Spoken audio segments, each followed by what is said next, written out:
In today's video, I'm going to teach you how to add pages, subpages, and links on Google Sites.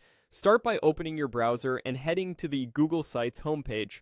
Once you're there, look for the section labeled Recent Sites. This area lists the sites you've worked on most recently, which makes it quick to jump back in.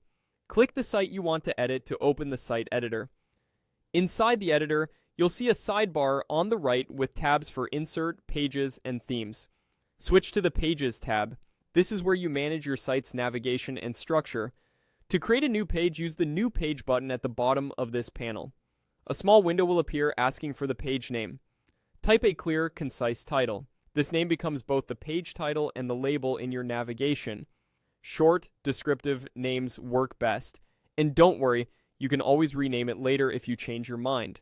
When you're happy with the name, click Done. You'll see the new page appear in your Pages list and in your site's menu. Next, let's add a subpage. In the Pages panel, find the page you want to use as the parent. Many people start under the home page. Hover over that page and click the three-dot More button. Choose Add Subpage. Enter a name for the subpage, keeping it specific so visitors immediately understand what they'll find there. Then click Done. The subpage will nest under its parent and your navigation will reflect that hierarchy automatically. Finally, let's add a link to your navigation, which is perfect for pointing to an external resource or another site. At the bottom of the Pages panel, click New Link.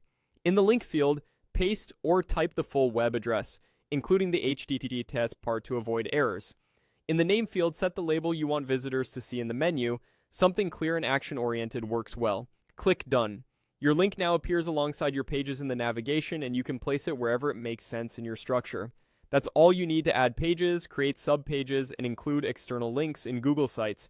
Keep your names consistent, review how the menu looks for visitors, and refine titles as your content grows.